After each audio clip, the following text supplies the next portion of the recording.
สัมพุทโธภะคะวา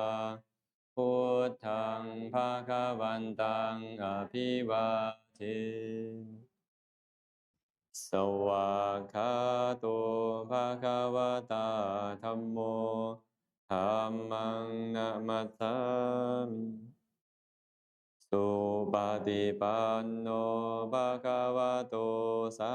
วกสังโฆสังฆังนะมา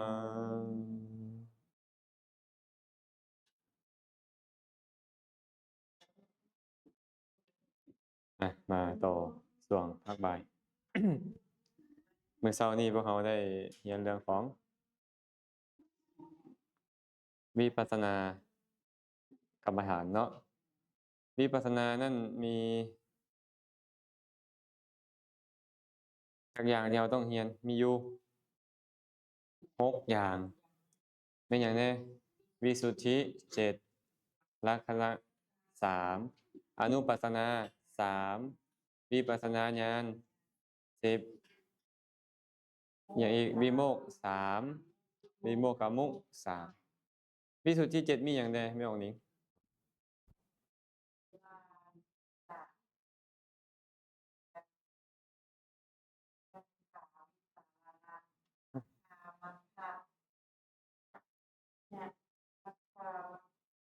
โอ้คือเป็นตาอ่านยากแท้เออเป็นตาทรมานเนาะ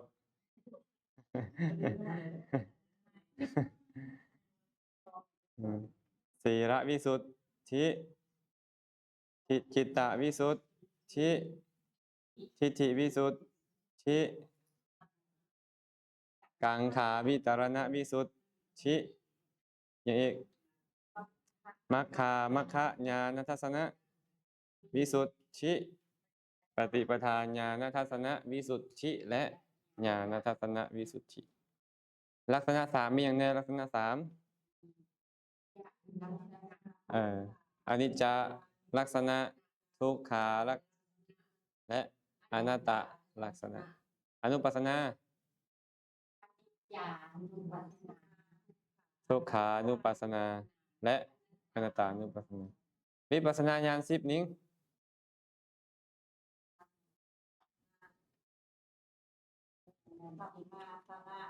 สัมมะ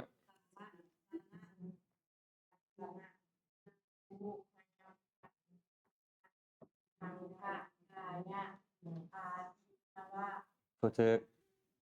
พังคะอะไรเป็นอย่างพยะอาทีนวะนิพพิทามุนจิตุกรรมยตาปฏิสังขาสังขารูปเอกขาและอนุโลมญาณชื่อกันได้บ่เนี่ย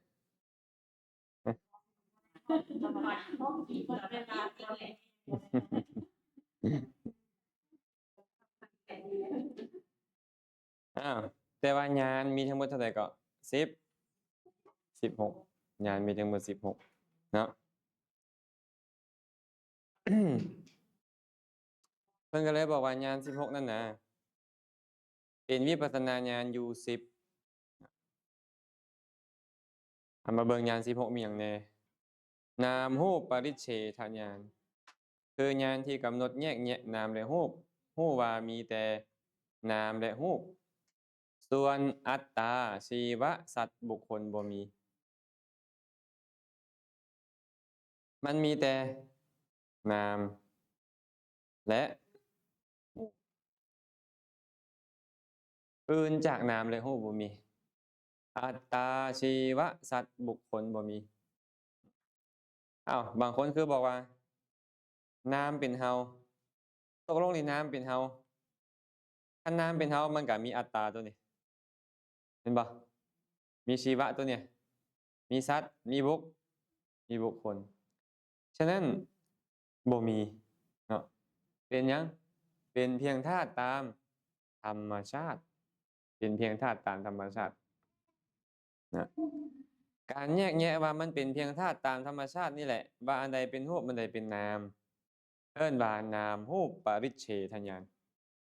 แม่หมอนในบรรดาขันธ์ห้าอันใดเป็นรูป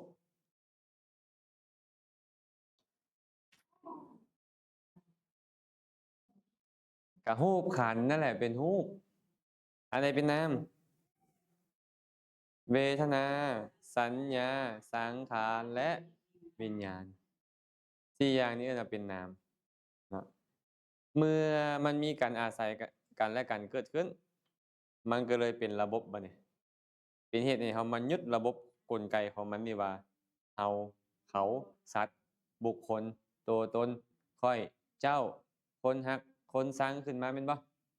ก็กลายเป็นแบบนี้ขึ้นมาตามลำดับคันบ่ฮู้มันจะเป็นแบบนั้นคันฮู้มันจะบ่เป็นจะบ่เป็นเฮาคือหยังก็เฮาคือหยังอ้าวไสแม่น เพื่อใดก็ไปฟังมามื้อนั้นไม่ออกกันยอกแปมวะฮะไปฟังมาว่าเฮาคือจิตเดิมอะนะฮะจิตเดิมแท้เป็นเฮาอันผู้ใดเว้า แม่แม่พรหมณีบ่อ้าวจิตเดิมแท้เป็นเฮาอะอ้าวเขาคือว่าจิตเดิมบัดนี้เฮาคือจิตเดิมประภัสสรเฮานี่น่ะเพิ่นว่า อ้าวคันมีเฮาก็แสดงว่าบ่แม่นธาตุตามธรรมชาติอืมอาอืมเออนั่นแหละเพิ่นบ่ค่อยมีชื่อเนาะแสดงว่าความคิดของเพิ่นนี่มันสอดคล้องกับตัวนี้บ่เนี่ยขนาดญาณเบื้องต้นยังบ่เอิ้นว่าวิปัสสนาญาณซ้ำนะก็ยังบ่มีตัวตนบ่มีบุคคลบ่มีเราเขาแล้วแล้วเราจะมีได้จังได๋จิตเดิมจะเป็นเราได้จังได๋แม่นบ่คันซั้นเราบ่มี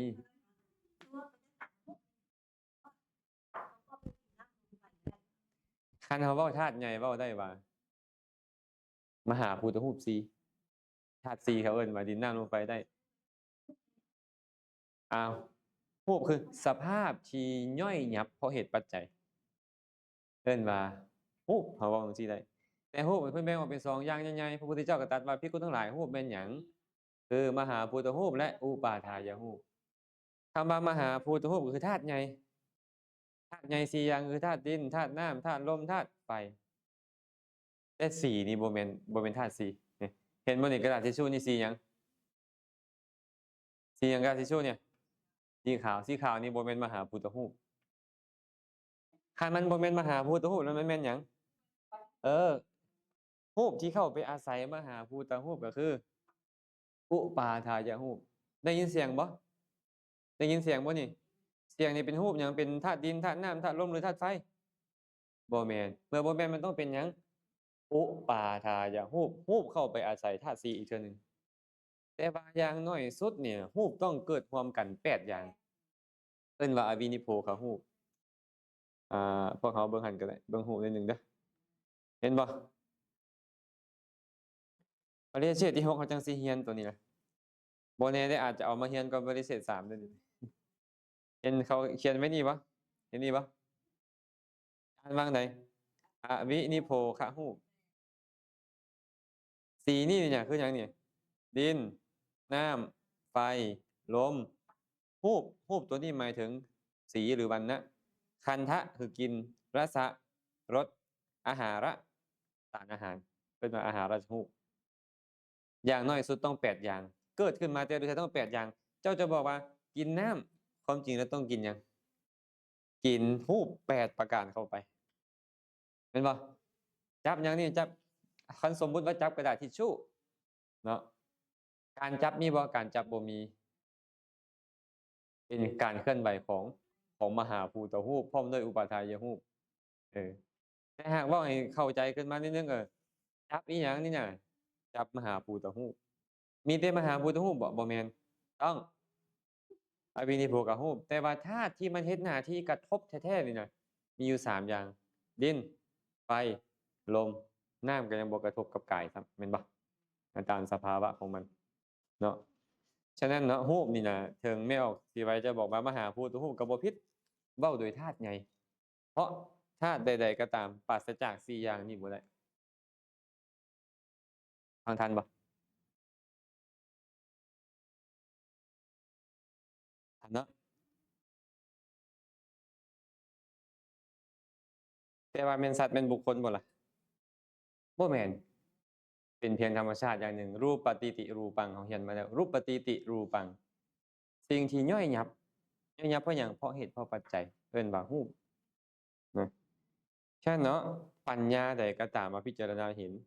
อ้าวตอนนี้นี่นะสมมุติแมวออนสีง่วงหรือยัง ถามแมวออนสีต้องถามว่าง่วงหรือบ่กินกาแฟมาแล้วสิว่าอืม อ้าวสมมุติว่าแม่ออนสีเหลียวเบิ่งกระดานเนาะเอาเห็นอาจารย์องค์ใดองค์หนึ่งซะเห็นพระองค์หนึ่งแม่ออนสีขี่รถกายไปเป็นพระองค์หนึ่งจอดดูคนจันทร์เอ้ยก็ดูเมสิถวายน้ำย้อนหยังจำเป็นไปนั่นน่ะมีบุคคลมีตัวตนขึ้นมาเห็นบ่ถวายน้ำให้ไผให้เพิ่นเป็นเขาเห็นบ่เพื่อให้ถวายก้อยเฮาตอนนั้นบ่เห็นได้บ่เห็นเป็นธาตุสี่ขันธ์ห้าอิหยังตอนนั้นเห็นเป็นบุคคลละแต่ว่าปัญญาเกิดได้บ่กุศลเกิดได้บ่เอากุศลเกิดได้เด้อหั่นน่ะเนาะแต่ถ้าหากว่าเว้าตามความเป็นจริงบัดนี้ตอนขณะที่เห็นนี่น่ะมันมีหยังเกิดขึ้นเด้อเห็นหยังก็เมื่อกี้นี่เห็นสีแต่สีนี่ต้องมีหยังเด้ดินน้ำไฟลมกลิ่นรสอาหารมี8อย่างเกิดรวมอยู่นี่แม่นหยังเห็นต้องจักขุวิญญาณ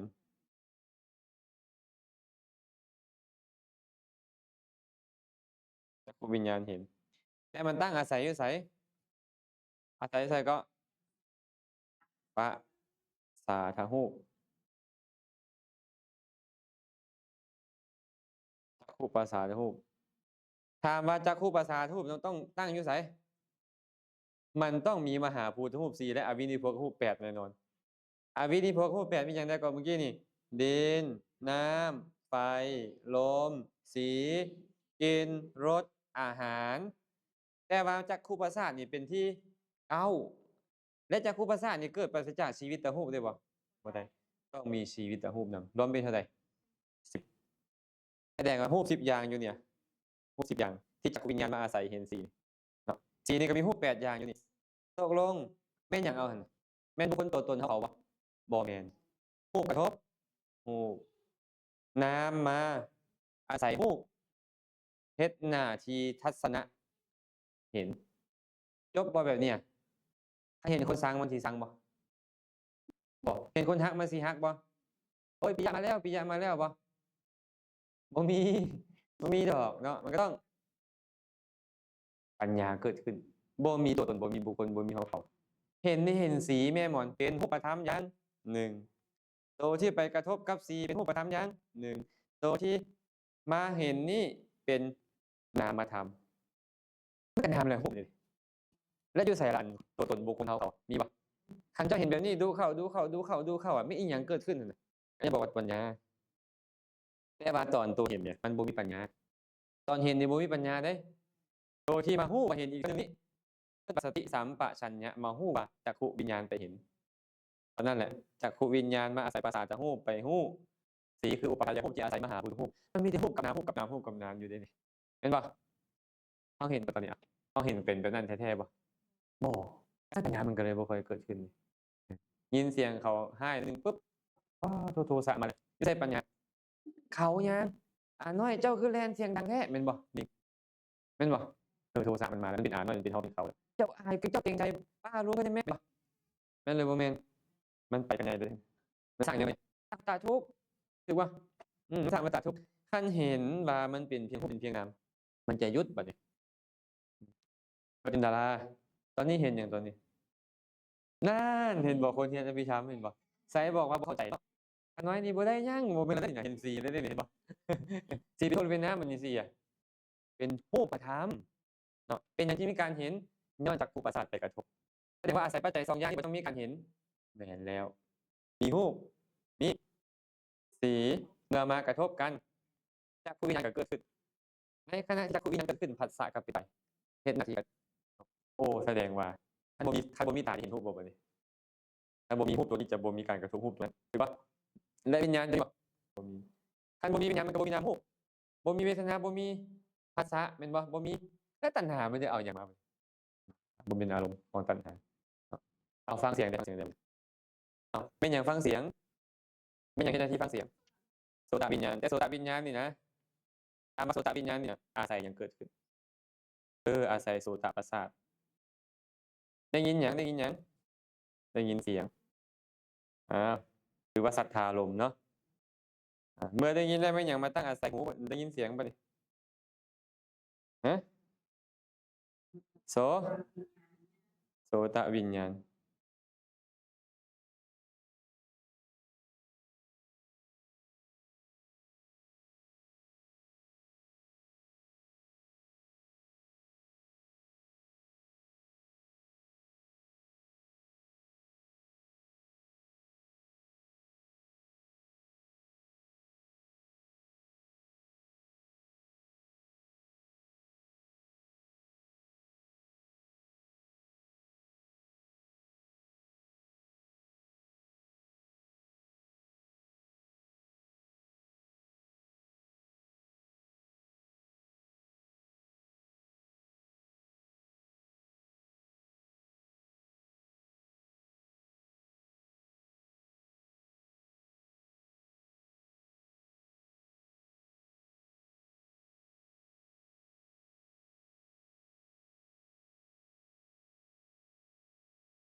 อยู่ไสเ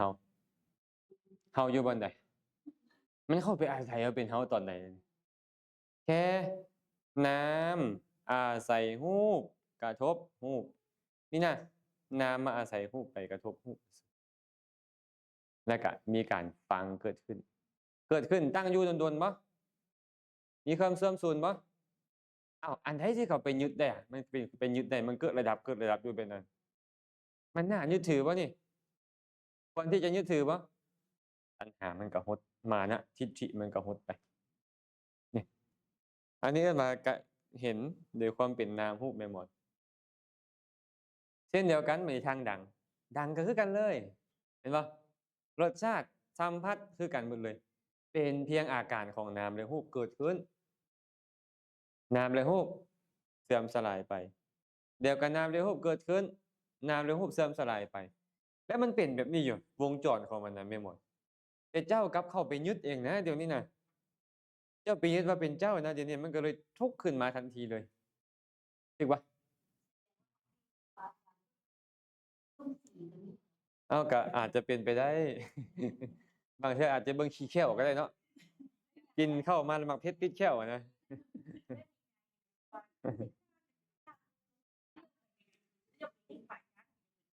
การแนวนั่นแหละแต่ว่าฮู้แล้วเสียหายบ่คันบ่ฮู้เด้เสียหายแฮงฮู้แล้วยังบางเทื่อยังเนาะแม่นบ่ก็แน่นอนพวกเฮานี่ก็ยังบอกว่ามันฝึกยึดมาหลายภพหลายชาติกะเดี้ยกะโดแล้วมันจะมาถอนเอามื้อหนึ่งมื้อเดียวบ่ได้เราก็เลยต้องฝึกเอามื้อละนาที2นาที3นาทีไปเรื่อยฝึกให้เห็นแบบเนี้ยมันก็ค่อยพัฒนาแม่นบ่ล่ะทันบ่ฮู้แล้วเนาะบัดนี้เนาะถาม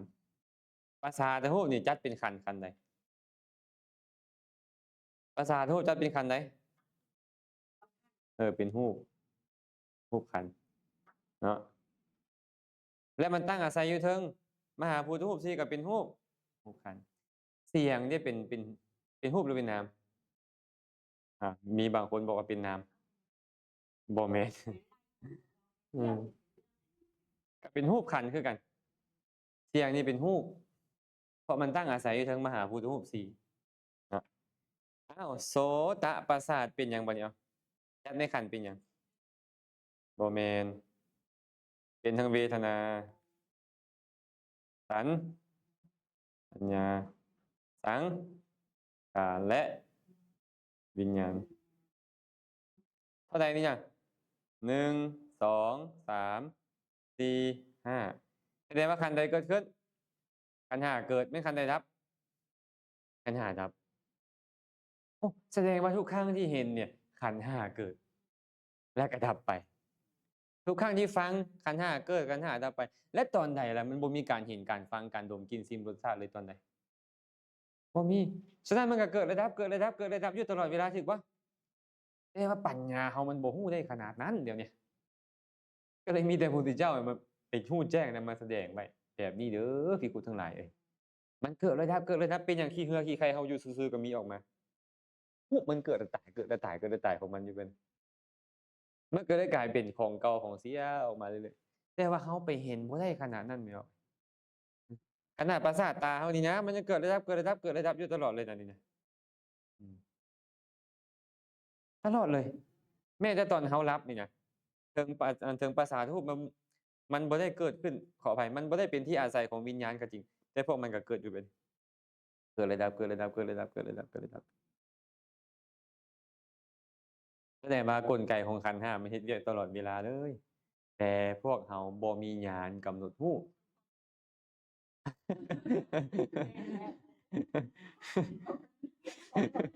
มันเฮ็ดเวียกตลอดเนาะเออ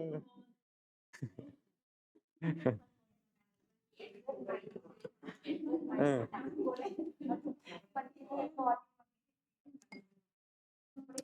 เอาเว้าทางมโนทวารหน่อยหนึ่งบัดนี้ลบทิ่มเลยเด้อบัดนี้เด้อมโนทวารมโนทวารบัดนี้อะมโนทวารฮู้หยังฮู้รูปหรือฮู้นามฮะฮู้ทางรูปทางนามนะถามว่ามันอาศัยหยังเกิดขึ้นมโนวิญญาณนี่นะมโนทวารเป็นจิตบัดนี้มโนวิญญาณบัดนี้เป็นวิญญาณทางใจมันบ่แม่นทางตาทางหูแล้วบัดนี้เนาะมโนวิญญาณมันอาศัยหยังเกิดขึ้นหทัยยรูปหทัยยวัตถุไอ้หัวใจเฮาอะนะแต่บ่แม่นหน่วยหัวใจเดะมันอยู่ในหน่วยหัวใจอีกเทื่อหนึ่งบ่รูปเนี่ยหทัยยวัตถุนี่คือรูปเฮาบ่คันได้เรียนดอกในปริญญาที่6แต่ว่าวิญญาณทางใจทุกอย่างเลยต้องอาศัยมโนต้องอาศัยหทัยยวัตถุนี่ฟังทันเนาะเจ้าคิดดีคิดชั่วอาศัยหทัยยวัตถุหมดเห็นบ่ตอนไม่ออกใจร้ายนี่ยังเป็นแต่หัวใจอะไม่ออกตุ๊บตับตุ๊บตับแล้วเป็นแต่ใจร้อนออกบ่โอ้ใจร้อนแล้วมันแผ่ออกไปเลยแม่นบ่บัดเนี่ยปานใจสิแตกพู้นบางเทื่อเนาะแม่นบ่เออนี่หทัยยวัตถุมันรองรับตัวนี้บ่ไหวแล้วโทสะมีกำลังหลายอืมหทัยยวัตถุเนาะฉะนั้นหทัยยวัตถุนี่ต้องตั้งอยู่เทิงหยังเทิงมหาภูตรูปแต่ต้องรวม8คือเมื่อกี้นี่แหละแม่นบ่และหทัยยวัตถุอีกหนึ่งเป็น9มันต้องร่วมกับชีวิตรูปอีกหนึ่งเป็นแสดงว่าตัวนี้รูป10อย่างเนาะอ้าวสมมุติว่าเป็นปาราจิตตวิชชนานาแปลว่าหยังปาราจิตตวิชชานานารู้ใจของคนอื่นรู้ใจของคนอื่นรู้รูปหรือรู้นามรู้นามแม่นบ่อ้าวนึกถึงเทวดาเห็นรู้เทวดาอยู่พุ่นอยู่สวรรค์รู้รูปหรือรู้นามรู้รูปเขาอ้าวเขาอยู่วิมานเขานั่นพุ่นแม่นบ่ถูกบ่แสดงว่าอารมณ์ของมโนวิญญาณเนี่ยมีได้ทั้งรูปทั้งนามเลยต่างแต่ว่าจะเป็นนามประเภทใดถูกบ่อ้าวบัดนี้รูปนามเนี่ยก็ต้องเป็นขันธ์ขันธ์หยังรู้อดีตได้บ่รู้อดีตได้บ่อ้าวปุเพนิวาสานุสติญาณก็รู้อดีตได้แม่นบ่อารู้อนาคตได้บ่อ้าวอนาคตังสญาณก็รู้ได้แม่นบ่รู้ได้ปัจจุบันรู้ได้บ่อ้าวก็สติสัมปชัญญะอยู่หั่นนี่มันก็รู้แล้ววะเนาะอืมอ้าวบัดนี้เอาขันธ์โดยส่วน3ซะขันธ์5โดยอาการโดยส่วน3ยันงงเอาขันธ์5ออกก็พอแล้วแหละมาเบิ่งเนาะหทัยยวัตถุพร้อมด้วยรูปทั้ง9รวมเป็น10นี่คันจัดเป็นขันธ์เป็นหยังเป็นขันธ์ประเภทใดเป็นรูปขันธ์มโนวิญญาณนี่มันมีหยังได้อยู่ในมโนวิญญาณนั้นเวทนา มีสัญญาบ่สัญญามีสังขารบ่ไอ้ตัวมโนวิญญาณเป็นวิญญาณมันเป็นขันธ์ใดฮะ1 2 3 4 5คิดซื่อๆนั่นนี่ทุกครั้งที่เจ้าคิดนี่นะขันธ์ห้าเกิดขันธ์ห้าดับเนี่ยมีเวลาใดบ่คิดบ่ฮะมีบ่เวลาบ่คิดอะนอนก็คิดแบบนอนนอนก็เอิ้นว่ามาเฮาเอิ้นว่าภวังคจิตเด้ภวังคจิตเห็นบ่ภวังคจิตฮู้หยังฮู้อดีตเพิ่นนี่นะแต่ว่าตั้งอาศัยไสนี่ตั้งอาศัยอภิชาวัตถุแค่ทางในนี่นะไม่ออกไม่ออกสื่อไว้แค่ภายในมันก็จะมีรูปขันธ์เวทนาขันธ์สัญญาขันธ์สังขารขันธ์และวิญญาณขันธ์เรียบร้อยแล้วขันธ์ห้าเกิดแล้วดีอยู่ภายในบ่จำเป็นต้องก้าวถึงภายนอกพี่เลยเห็นบ่ฉะนั้นมโนวิญญาณนี่นะกับอภิชาวัตถุพวกนี้เป็นขันธ์ห้าแล้วขันธ์ห้าเกิดขันธ์ห้าดับขันธ์ห้าเกิดขันธ์ห้าดับแม่นไผล่ะอยู่หั่นน่ะแม่นผู้ใดผู้หนึ่งบ่อยู่หั่นน่ะสิ่งที่มีชีวิตบ่ตัวตนบุคคลเขาบ่บ่แต่ชาวโลกมาสมมุติว่าแบบนี้เอิ้นว่าสิ่งมีชีวิตถูกปะเขาก็มาสมมุติกันซื่อๆแต่มันเป็นธาตุตามธรรมชาติที่เกิดและดับเกิดและดับเกิดและดับเกิดและดับอยู่หั่นน่ะย้อนหยังจึงเกิดดับย้อนมีเหตุมีปัจจัยคันหมดเหตุหมดปัจจัยมีการเกิดอีกบ่บ่มีการเกิดเมื่อบ่มีการเกิดมีการดับบ่บ่มีเนี่ยมันมีเหตุมีปัจจัยมันมีหยังล่ะเป็นเหตุนี่น่ะหลายแนวหลายเรื่องหลายแนวเลย เป็นจังไดแม่นบ่หลายเรื่องหลายแนวนี่ฮะแม่นบ่ก็เป็นคนหลายเรื่องอยู่บ่ คิดมื้อหนึ่งจักเรื่องหลายแสดงว่าคนหลายเรื่องเด้นี่คนหลายเรื่องในภาษาไทยก็เอิ้นว่าเรื่องมากเขาว่าถูกบ่ เป็นตาเอาเป็นสาระบ่คนเรื่องมากนี่ โอ๊ยแม่นบ่เรื่องสิเป็น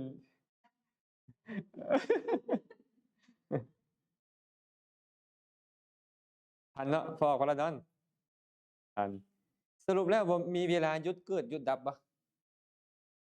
บ่มีเออ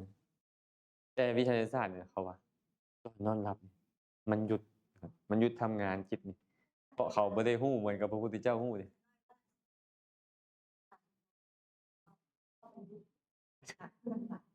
ก็ได้ แต่ว่าหยุดก็ตามแต่มันก็เกิดดับของมันอยู่หั่นแหละ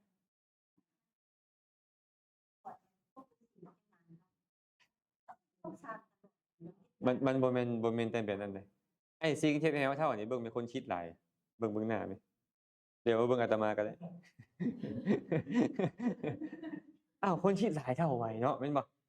เบิ่งโอ้ไปเบิ่งกันตายโพร้อมๆแล้วรุ่นเดียวกันเด้อนี่เมื่อบ้านอาตมาเมื่อเห็นตายว่าแม่นรุ่นพ่อลุงเขามื้อนั้นไปเห็นรูปหมู่อยู่ในโปรไฟล์อันบ่เห็นกันมาประมาณ20ปีแล้วตั้งแต่อันอาจารย์เริ่มจบแล้วก็บ่เห็นกันนะเนาะเกือบฮอด20ปีแล้วมาบวชไปเห็นโปรไฟล์ผมขาวเบิดว้าแม่นผู้ใดวะนั่งแหนเบิ่งโอ๊ยไปอ่านเบิ่งชื่อหมอนี่นี่เองบ่เว้าชื่อเลยเด้อเราสิว่าเครียดนะอืมอ้าวแล้วคิดว่ารุ่นพ่อลุงเขาที่แท้เที่ยวกันไปเข้าโรงเรียนนำม.ต้นนำกันโอ้เฒ่าไปเขามีแนวให้คิดหลายเนาะคิดหลายแล้วบ่พอก็ต้องเฮ็ดเวียกแม่นบ่ทั้งเฮ็ดเวียกครอบเวียกครัวเวียกผู้อื่นเนาะทั้งเช้าช่วยแรงโอ้เฒ่าไปขนาดแต่ว่าฤาษีนี่น่ะใจเขาบ่ค่อยเสียหายเพราะเขาเข้าฌานดุเดี๋ยวนี้เขาวุ่นนำหยังกามฉันทะพยาบาทถีนมิทะอุทธัจจะกุกุจจะวิจิกิจฉาแม่นบ่ขี้ถี่อิจฉาถือเนื้อถือโตแข่งได้แข่งดีโอ๊ยมันมาหมดเลยกิเลสเหล่านี้มันเป็นตัวเฮ็ดให้รูปที่เกิดขึ้นจากมันนี่น่ะมันเป็นรูปที่ต่ำทราม และมันมีเซลล์อันหนึ่งที่เกิดจากมันมาทำลายเซลล์ที่ดี มันก็เลยเป็นเหตุให้เศร้าหมองผิวพรรณก็เศร้าหมองหน้าตาก็บ่ผ่องใสแล้วก็เป็นเหตุให้เสื่อมสลายที่เฒ่าไวแต่ฤาษีเขาเข้าฌานเนี่ยมีแต่ปีติมีแต่ปราโมทย์แม่นบ่เกิดขึ้นแม่นบ่มีแต่สุขเกิดขึ้นมันก็เลยเฮ็ดให้ออรามันมีภาษาสมัยใหม่เขาเอิ้นว่าออราแต่ภาษาธรรมะก็คือความเปล่งประกายของรูปนั่นน่ะที่มันเกิดมาจากจิตที่บริสุทธิ์ เพราะรูปนี่เกิดจาก4ฐานเด้อเกิดจากกรรมก็มีจากจิตก็มีจากอุตุก็มีจากอาหารก็มีแต่ที่เรากำลังเว้าฮอดนี่น่ะเราเว้าเฉพาะรูปที่เกิดจากกรรมตัวนี้น่ะ และปริเชษฐ์เขาต้องมีเรียนเรื่องรูปอีกได้นี่ได้แต่เฮาเว้าแต่รูปที่เกิดจากกรรมเท่านั้นซื่อๆมันบ่มีเวลาหยุดเกิดแม่นบ่รูปเนี่ยบ่รูปที่เกิดจากกรรมก็เกิดจากจิตบ่เกิดจากจิตก็เกิดจากอุตุบ่เกิดจากอุตุก็เกิดจากอาหารเกิดดับเกิดดับเกิดดับบ่ซั้นมันแตกสลายไปเบิดเลยเดะมันเกิดเปลี่ยนใหม่ก็ให้กันตลอดเลยปกติของมันเป็นแบบนี้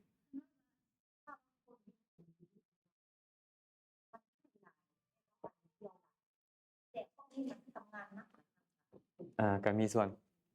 กินด้วยหยังกินด้วยความเป็นกุศลหรือว่ากินด้วยความโลภอาหารนั่นแหละคันบ่พอก็บ่พอใจเห็นบ่ สะบัดจิ้ม มันก็ร่างกายมันก็ได้เฮ็ดเวียกหนักเนาะเวลาเฮ็ดเวียกหนักแล้วมันก็เฮ็ดเศร้าหมองลงมาสังเกตเบิ่งเด้ออันวิจัยของดอกเตอร์ญี่ปุ่นเราเอามาวิจัยเราอายุประมาณ50ปีซ้ำคนอายุประมาณ30ย้อนว่าเรากินข้าวคาบเดียวเรากินข้าวคาบเดียวมาแต่ใดแต่ใดแล้ววะเราวิจัยมาแล้วเราก็ลองตัวเองพร้อมอายุเราประมาณ50แม่นบ่ซ้ำคนอายุประมาณ30ปีเพราะเรากินข้าวคาบเดียวพอเอาเลยได้นี่ไม่ออกเป็นดารานี่นะ เออกินข้าวคาบเดียวเราอะแล้วไปเฮ็ดเท่าซ่าคนรุ่นเดียวกับเราไปเทียบกันนี่คนละเรื่องเลยย้อนหยังเนี่ยระบบเผาผลาญมันบ่ต้องมาทำอาหารหลายเวลาที่น้ำย่อยอาหารมันเกื้อมออกมาหลายรอบมันจะไม่ออกไอ้ตัวที่มันจะมาทำลายเซลล์ของเราลองมึงเด้อผู้ใดอยากหนุ่มเอาดุลนิดนึงหั้นนะบ่กินคาบเดียวก็กินแต่ช่วงเวลาเดียวเช้าฮอดเที่ยงลองเบิ่ง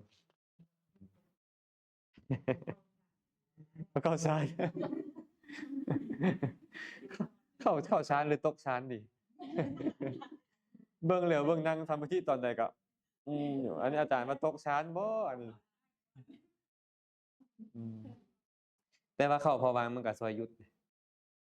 ดแต่ว่าคันเฮาเข้าพวังค์หลายจิตใจเฮาจะเสื่อยชาเพราะถีนมิทะมันได้โอกาสเกิดขึ้นเป็นปัจจัยให้พวังค์ดุอะนะมันจะเสื่อยชาคันซั้นนอนหลายก็บ่ดีเห็นบ่พระภิกขุในสมัยพุทธกาลเพิ่นให้นอนแต่4ชั่วโมงเวลาสวยนี่ห้ามนอนเลยคันว่าง่วงก็ต้องย่างจงกรมนั่งสมาธิย่างจงกรมนั่งสมาธิตอนแลงหัวค่ำก็ห้ามนอนย่างจงกรมนั่งสมาธิตอนกลางดึกจังค่อยพักผ่อนใกล้สิแจ้งก็ต้องลุกอีกเด้ประมาณตี2ตี3ต้องลุกขึ้นมาแล้วก็ปลุกความเพียรนั่งสมาธิเดินจงกรมเฮ็ดแบบนี้นอนหลายก็บ่ดีคันบ่นอนเลยก็คือมันบ่ได้พักเท่าวัยพระพุทธเจ้าเท่าวัยบ่เท่าวัยพระพุทธเจ้าอะพระพุทธเจ้านี่น่ะนอนมื้อละ80นาทีพวกเรานี่โอ้โฮบ่แม่น800นาทีบ่ฮะ8ชั่วโมงอ้อนั่นแหละพระพุทธเจ้า80นาทีเนาะนอนนั่นน่ะ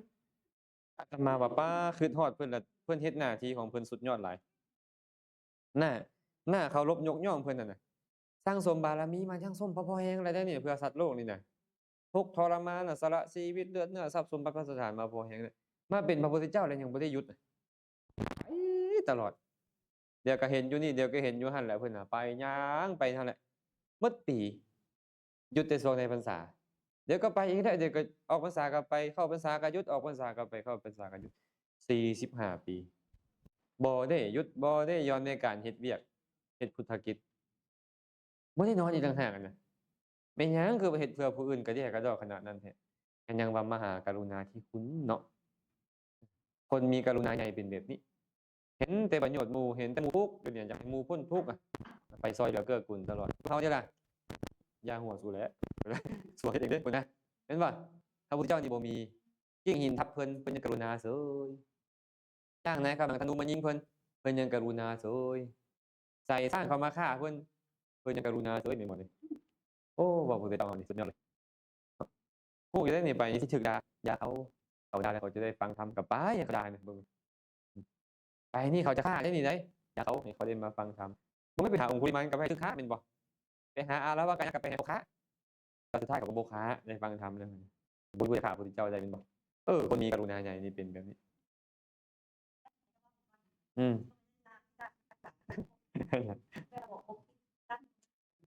เออแล้วเขาจะได้บอกนะครับขึ้นมาคำแรกบ้าเลยมา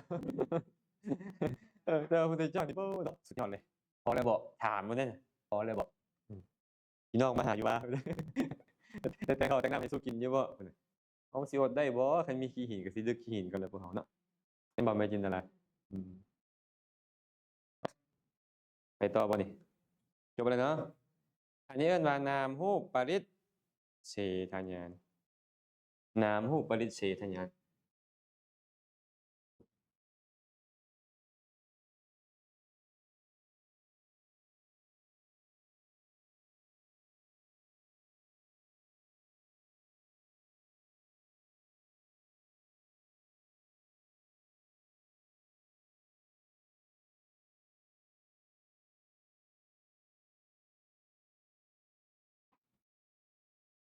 มาเบิ่งต่อเนาะบัดนี้เนาะตัวที่สองเป็นหยังนามรูปปัจจยปริคหาญาณคือญาณกำหนดถือเอาปัจจัยของนามรูปนามและรูปนี่แม่นหยังเป็นเหตุเกิดขึ้นของนามและรูปผู้เหตุผู้ปัจจัยของมันแม่นผู้ใดมีการเกิดถามก่อนแม่นผู้ใดมีการเกิดผู้ยังมีหยังฮะกิเลสนี่ต้นตอของมันคือหยังอวิชชาอวิชชาเฮ็ดเวียกพร้อมกับหยังตัณหา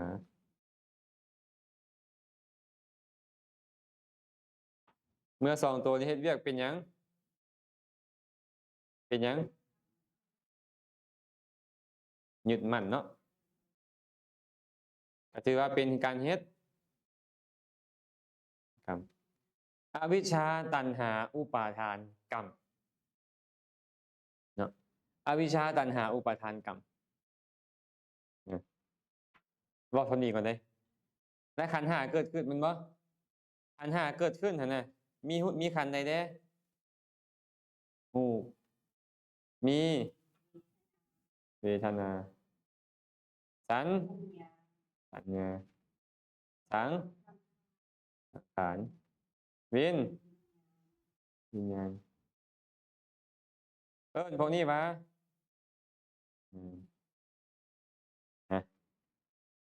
แสดงว่าขันธ์ห้านี้เกิดขึ้นเนาะเกิดขึ้นย้อนอวิชชาตัณหาอุปาทานกรรมคันเว้าโดยอดีตนี่อวิชชาเป็นปัจจัยให้มีรูปมีนามเพราะรูปนามต้องเกิดขึ้นเพราะแก่คนที่ยังมีอวิชชาตัณเห็นบ่ถูกปะเขาจะบอกได้ว่าปฏิสนธินี่นะมันเกิดขึ้นรูปและนามมีเพราะอวิชชานี่แหละอวิชชาเมื่อมีอวิชชาแล้วอยากบ่อยากมีหูมีตามีดังมีลิ้นมีกายมีทรัพย์สมบัติพัสถานมีนี่มีนั่นโน่นนี่อันนี้แหละเกิดขึ้นมากับรูปนามนี่แหละอุปาทานนี่แหละยึดมั่นนี่แหละมันยังเกิดขึ้นมาไปนี่เมื่อยึดมั่นแล้วก็เฮ็ดหยังล่ะกรรมดีแด้กรรมชั่วแด้แม่นบ่แสดงว่าตัวนี้เป็นผลของหยังผลของกรรมผลของกรรมก็คือนามรูปทันบ่ทันเนาะ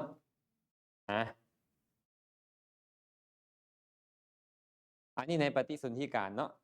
ปฏิสนธิการน้ำเป็นปัจจัยแก่รูปเป็นปัจจัยแก่น้ำได้บ่อันตอนปฏิสนธิการนี่นะได้บ่อ้าวคันน้ำมันต้องอาศัยหยังอาหะทยาวัตอาทยาวัตถุเป็นหยังเป็นรูปหรือเป็นน้ำเป็นรูปแสดงว่าน้ำอาศัยรูปเกิดขึ้นมีรูปเป็นปัจจัยจึงมีน้ำถูกป่ะและถามว่ารูปนี่นะเกิดขึ้นกับผู้ใดผู้มีน้ำมีปฏิสนธิวิญญาณมันก็เลยรูปนี้ก็เลยชื่อว่ามีน้ำตัวนี้เป็นปัจจัยให้มีรูป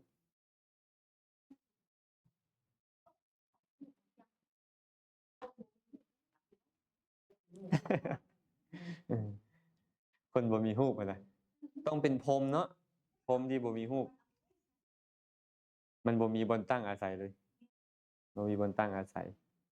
แต่ว่ามันก็มีปฏิสนธิเกิดขึ้นแต่มันบ่มีตัวบ่มีตอนเด้อันนามนี่ มันเป็นธรรมชาติที่จับต้องบ่ได้เห็นด้วยตาเปล่าบ่ได้มันฮู้ได้ด้วยใจมันฮู้ได้ด้วยใจเอิ้นว่าธรรมารมณ์ธรรมารมณ์เป็นอารมณ์ของมโนวิญญาณเท่านั้นนะฟังทันบ่นี่อ้าวผ่านไปหลังจากเกิดมาแล้วบ่เนี่ยฮู้มีหยังเป็นปัจจัยบ่นี่แม่มอนเรียนมาแล้วได้หลังจากเกิดมาแล้วฮู้ได้หยังเป็นปัจจัยเกิดจากหยังได้แท้เกิดจากกรรมส่งผลก็กลายเป็นคนงามคนดีคนหูดีตาดีดังดีแม่นบ่อันกรรมบ่ดีส่งผลเด้หูหนวกตาบอดไปแม่นบ่กรรมจิตบ่ดีฮู้เปลี่ยนแปลงบ่อันหน้าแหล่ๆอยู่ตอนนี้เป็นจังได๋อยากร้าย อยากร้ายเห็นบ่คันเวลาโกรธหมู่นี่หน้าแหล่เขาบ่ยังแดงแหล่ๆน่ะ นั่นน่ะแม่นเพชรบ่แหล่นะแดงซื่อๆนะอาจารย์เพิ่นแสดงว่าฮู้เปลี่ยนแปลงบ่อ้าวยามดีใจสิเป็นจั่งใดยามดีใจฮู้ว่าคือว่าผ่องใสเนาะหน้าเข้าใกล้เนาะหน้าเข้าใกล้นี่ฮู้เปลี่ยนแปลงจิตนี่มีจิตเป็นปัจจัยเนาะอุตุบัดเนี่ยคันร้อนเป็นจั่งใดแม่นบ่ร้อนแฮงอะฮู้ก็เป็นแบบหนึ่งคันหนาวแฮงเด้ฮู้ก็เป็นแบบหนึ่งนี่เอิ้นว่าฮู้เกิดจากอุตุโรคภัยไข้เจ็บกินอิหยังอาหารทะเลเข้าไปเข้าห้องน้ำ7รอบมื้อนั้นอาตมานับเลย13รอบอาตมาเข้าห้องน้ำเกือบตายคิดไปกินมาไปกินหยังมาเนาะโอ๊ยปลาหมึกกินปลาหมึก3จ๊อดหนึ่งบ่ค่อยถูกกับพวกนี้เดะ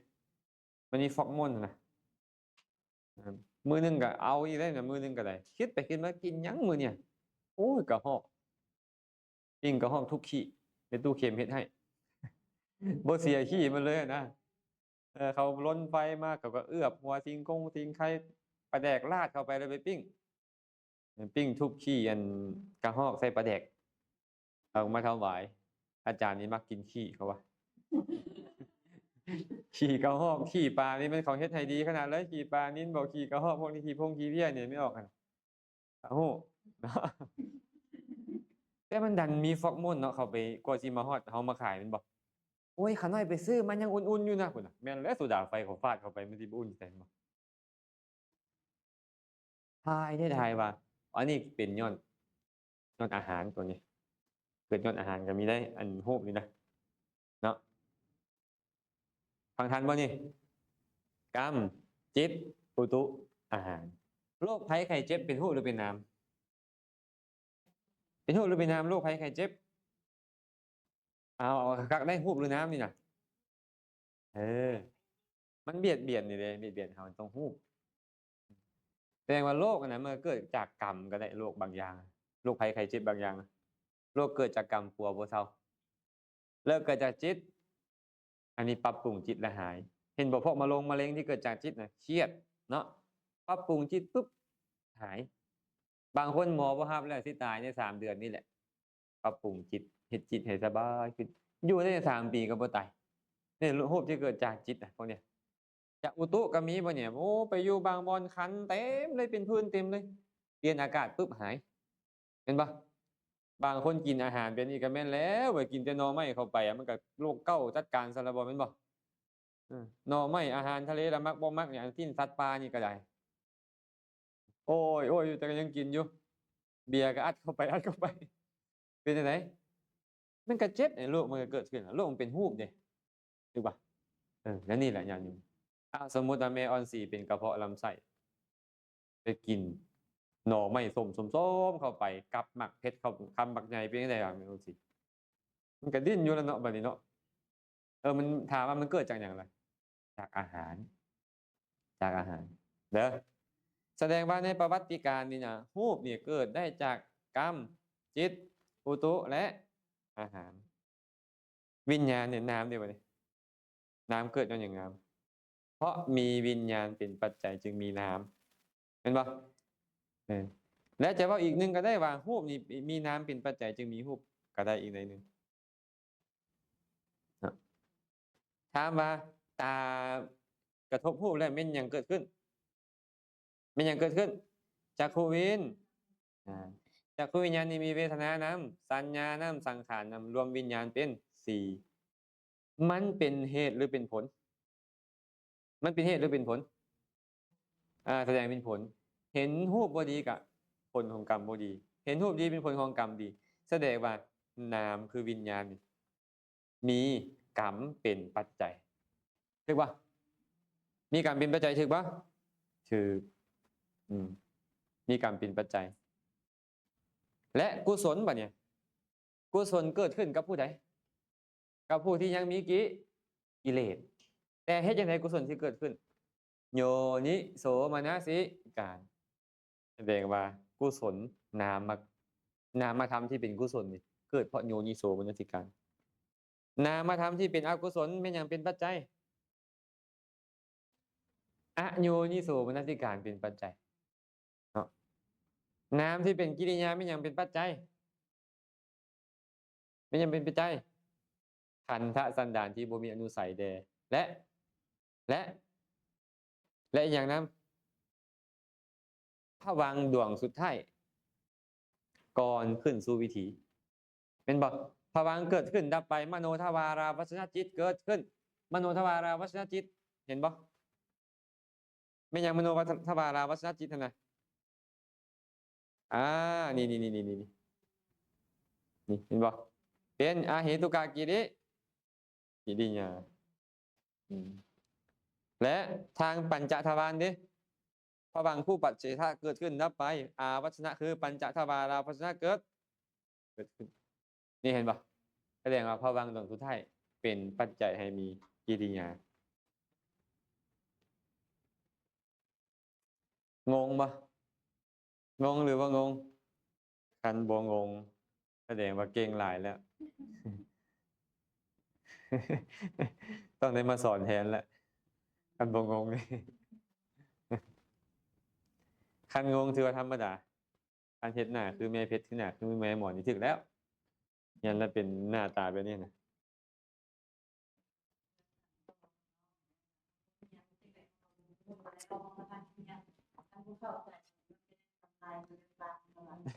เข้าใจข้อหนึ่งนี่ทำไมคือทำอะไรแบบบอกเนี่ยเป็นต่อเลย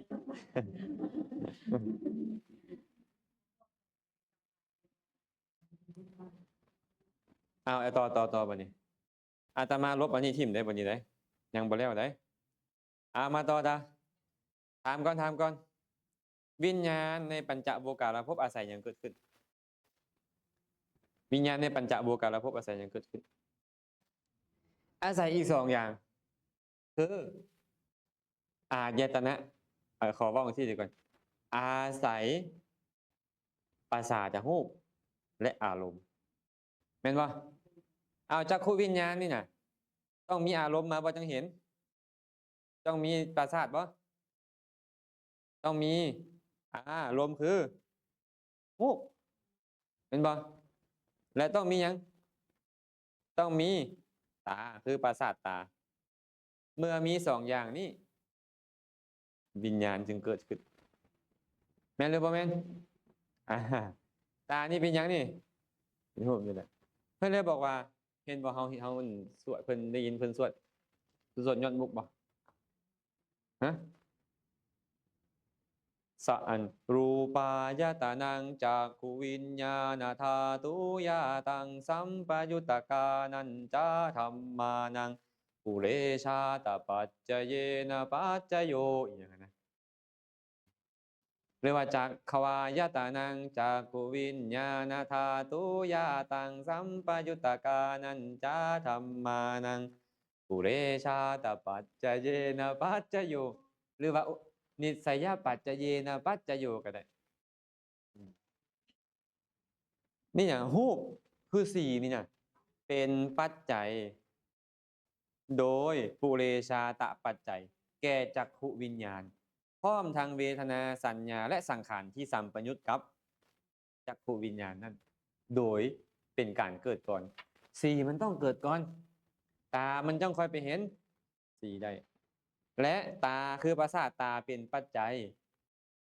โดยการเกิดก่อนจึงเป็นเหตุให้จักขุวิญญาณพร้อมทั้งเวทนาสัญญาสังขารเอิ้นว่าสัมปยุตธรรมมาอาศัยตาไปเห็นรูปนี้ ฉะนั้นรูปก็ตามตาก็ตามจึงเป็นปัจจัยให้จักขุวิญญาณพร้อมทั้งเวทนาสัญญาสังขารนั่นไปโดยอนันต์ขออภัยโดยอุปนิสโดยนิสยปัจจัยแดโดยปุเรชาตปัจจัยแดโอ้ไปเห็นมหาประธานนี้อยากมวนหน่อยหนึ่งได้ขันหูขันโบหูกับในมุบหน้าคืออันนั่นแหละตะวันรุ่งแล้วตะวันรุ่งเนาะ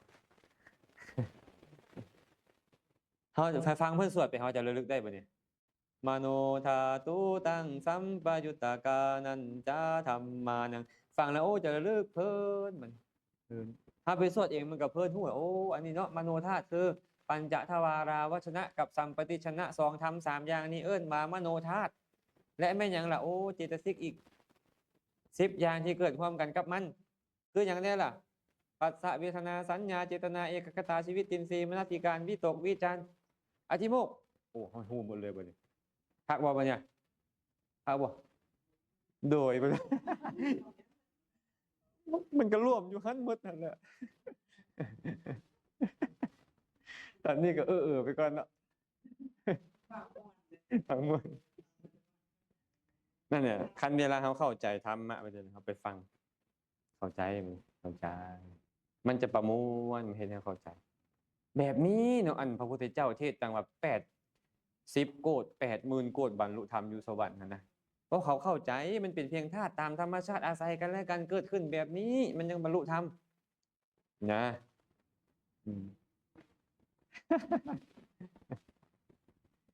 ตอนนี้ฟังไปก่อน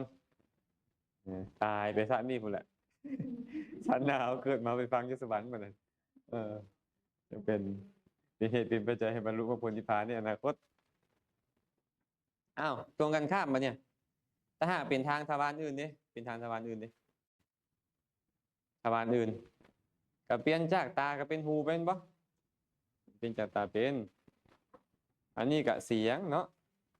หูเนาะอันนี้ก็เป็นโสตวิญญาณบ่เสียงเป็นปัจจัยแก่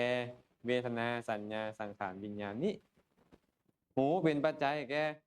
เวทนาสัญญาสังขารวิญญาณนี้เพราะวิญญาณเข้าไปอาศัยหูฟังเสียงนี่แสดงว่าเสียงนี่เป็นอารมณ์หูเป็นตัวไปกระทบอารมณ์กระทบอารมณ์ถึกปะแล้วตัวหูบ่แม่นหูตัวหูคือวิญญาณแต่วิญญาณที่ตรงมาพร้อมกับเวทนาสัญญาและสังขารเพิ่นมานามมาทำนามมาขันธ์4มาหูอันนี้เป็นอารมณ์อันนี้เป็นวัตถุคันเว้าง่ายๆก็คืออารมณ์เป็นปัจจัยให้มีนามวัตถุเป็นปัจจัยให้มีนามในประวัติการ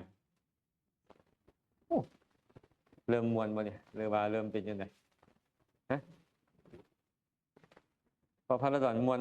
บ่หรือยังไงมวนหรือม่วน ม่วนพับเขาเป็นบ่ไรบ่อยเรายิ้มเนี่ยเราเข้าใจตาจนฮิปหรือว่าตั้งฮิปอันนี้บ่อะไรบ่อยธรรมศาสตร์เนาะ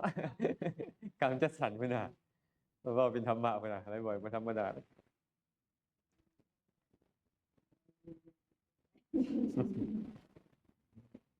มาต่อเนาะ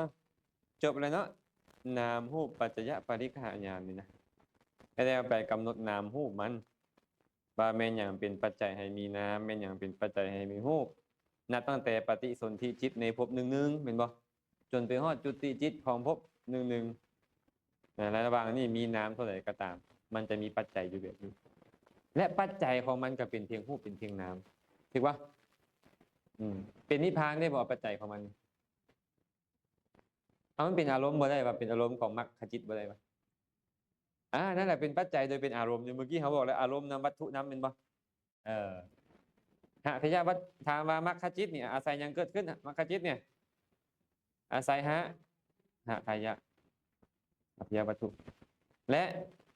นิพพานนี่เป็นอารมณ์ของมรรคเป็นบ่มรรคอาศัยหะพยาวัตถุแสดงว่าหะพยาวัตถุเป็นปัจจัยให้เกิดขึ้นให้มรรควิญญาณเกิดขึ้นแต่ต้องมีเวทนาสัญญาและสังขารนะนิพพานก็เป็นปัจจัยให้มรรคเกิดขึ้นเพราะว่าเป็นอารมณ์ของมรรค แสดงว่าแม้แต่นิพพานนี่นะบ่แม่นรูปบ่แม่นนามเลย ก็เป็นปัจจัยให้นามที่เอิ้นว่ามรรคญาณนี่เกิดขึ้นได้โดยเป็นอารมณ์หาทยวัตถุนี่แน่นอนแหละ นอกจากพวกรูปที่เหลือก็ต้องอาศัยหาทยวัตถุเกิดขึ้นเพื่อไปหู้อารมณ์ทางนิพพานทางหาทยวัตถุก็เป็นปัจจัยแก่มรรคได้มรรคจิตดวงนี้มีเจตสิกเท่าไหร่ไม่ออกสีไว้เมื่อวานเอาว่ามรรคจิตมีเจตสิก36พร้อมจะลืมไว้ว่า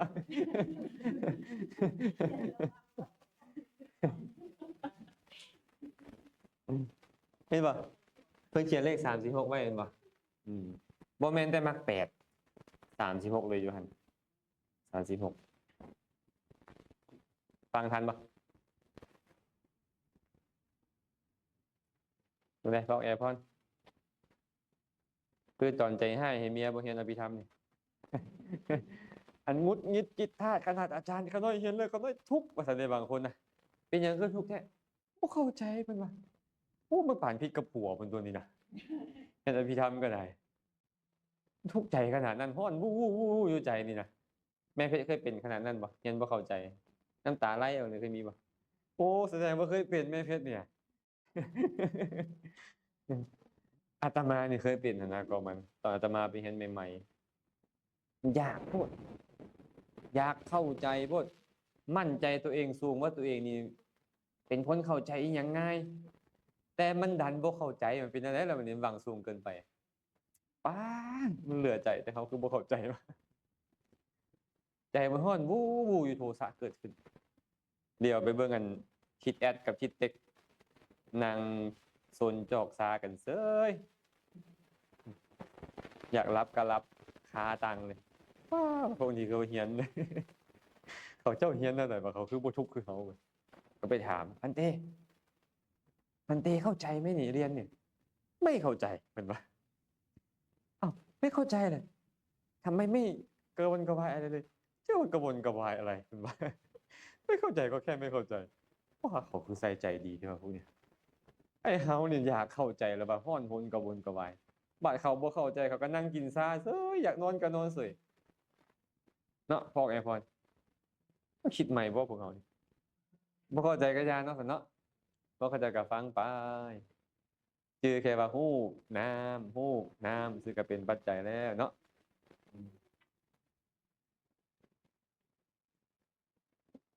มาต่อสัมมัสสนญาณบัดนี้ญาณที่พิจารณากราบหรือพิจารณาประมวล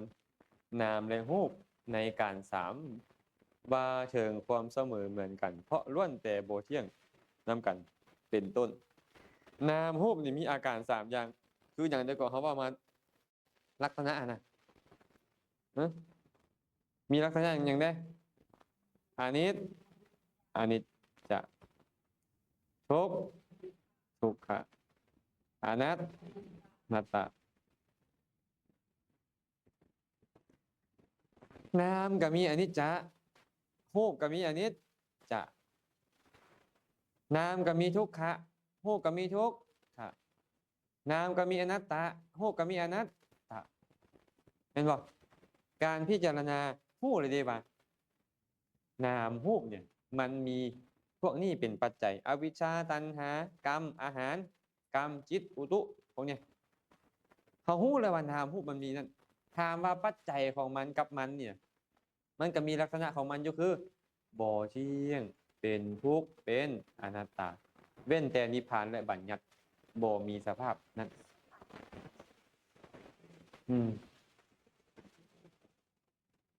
แมน แต่ว่าตัวเริ่มต้นมันต้องกำหนดแบบนั้นได้คันบ่ฮู้ว่าเป็นรูปเป็นนามมันจะบ่เห็นความบ่เที่ยงเด้มันต้องฮู้ว่าเป็นรูปเป็นนามก่อนตอนนี้เฮายังเห็นเป็นตัวตนบุคคลเฮาเขาอยู่ถึงเฮาจะฮู้บ่เที่ยงได้ก็เป็นบ่เที่ยงโดยสมมุติบ่เที่ยงโดยสมมุติของชาวโลกเด้ไม่ออกสีไว้ตอนนั้นเราบ่ได้อายุหลายปานนี้ตอนนั้นเรายังเป็นเด็กน้อยตอนนี้เบิ่งแม่เราเป็นที่เห็นบ่เที่ยงโดยเอาสมมุติให้เห็นกันซื่อแต่ความจริงมันเกิดระดับตอนนั้นแล้วนะเห็นบ่ บ่เที่ยงโดยสมมุติให้เห็นกันได้ซื่อๆเนาะ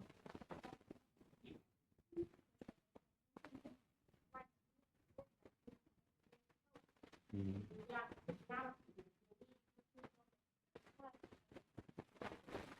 ถ้าอืมคันมันเห็นเข้าไปนั่นมันจะเห็นความบ่เที่ยงได้แท้ถามว่าพระปัจเจกกับพระพุทธเจ้านี่เพิ่นตรัสรู้อีหยังตรัสรู้อยู่ในทัศนีเห็นความบ่เที่ยงเป็นทุกข์เป็นอนัตตาบ่แต่ว่าเพิ่นบ่แสดงได้แต่ว่าเพิ่นเว้าได้บ่ว่าคนเฮาแล้วก็มีแก่มีตายแบบนี้เว้าได้บ่เว้าได้แต่ว่ามันบ่เห็นความบ่เที่ยงแบบนี้ได้ความบ่เที่ยงแบบนี้จึงค่อยเป็นอารมณ์ของวิปัสสนาคันบ่เที่ยงโดยสมมุตินั้นตั้งแต่สมัยนั้นเพิ่นก็เห็นก็ฮู้กันเห็นบ่บังคับบัญชาบ่ได้เบิ่งแม่ลูกข่อยอยากเฮ็ดแบบนี้มันยังบ่เฮ็ดนำอันนั้นก็อนัตตาโดยสมมุติ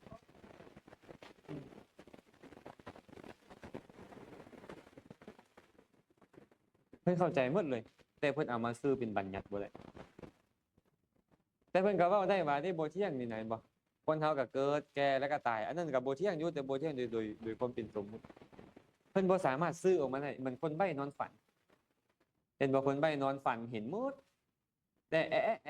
อยู่แม่นบ่เป็นหยังคืออยู่เว้าบ่ได้เพิ่นสั่งสมบารมีแค่2อสงไขยบ่สามารถที่จะเว้าได้แบบประมาณนั้นแหละเข้าใจแต่บ่ฮู้สิเว้าต่อเว้าต่อบ่เป็นอันนี้เหมือนคนใบ้นอนฝัน